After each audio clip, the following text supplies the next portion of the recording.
My name is Ryan Recalde. I'm 26 years old. I'm from Calaca, Batangas. At dati po akong kargador ng tubo. Audio Jungle. Na-involve ako sa Alliance in Motion Global when I was 19 years old. First timer! Before, working student ako sa Adventist University of the Philippines. Nag-work ako sa printing press. Audio Jungle.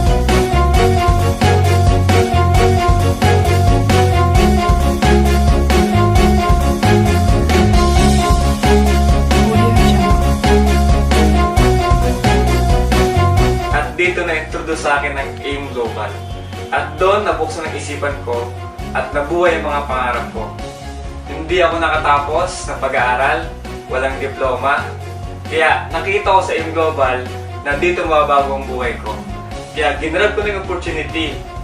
Pero ang problema, wala akong pera. Kaya pinilit ko ang aking magulang na isang laang pinagtatayo namin ng bahay. Grabe, hindi pala ganun kadali. Walang naniniwala sa akin, maraming nag-discourage sa akin, pero hindi ako nawala ng pag-asa.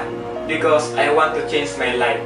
Gusto ko magkaroon ng magandang buhay ang pamilya ko. Sa awa tulong ng Diyos, after 6 months doing this business, biniyaan ako ng brand new car, Lancer GLX. After another 6 months, nakabili ako ng sariling bahay sa Taros Heights. Doon na lumaki yung grupo ko at nagtuloy-tuloy na yung blessing. My second car is a sports car, Hyundai Genesis Coupe. At nakapatayo din ako ng bahay sa Batangas. And my latest car is Montero Sports 2014. At kakabili ko lang ng condo sa ADV Avenue Tower, malapit lang sa office.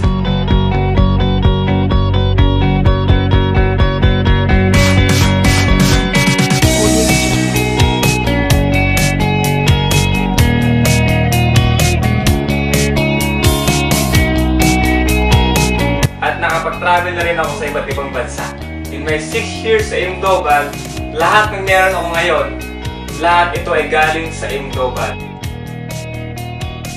Na-realize ko na bago mo ko isang bagay, kailangan mo talaga paghirapan.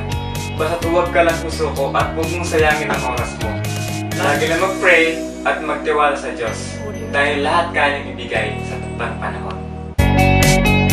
Audio Jungle. Audio Jungle.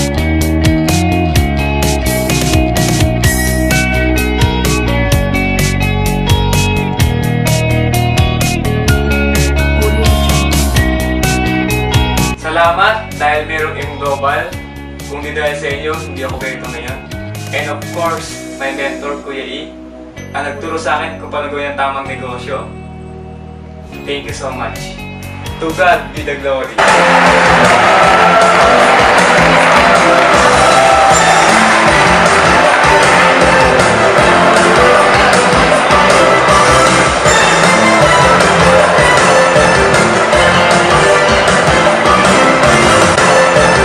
Motion Global, these awards makes me inspired.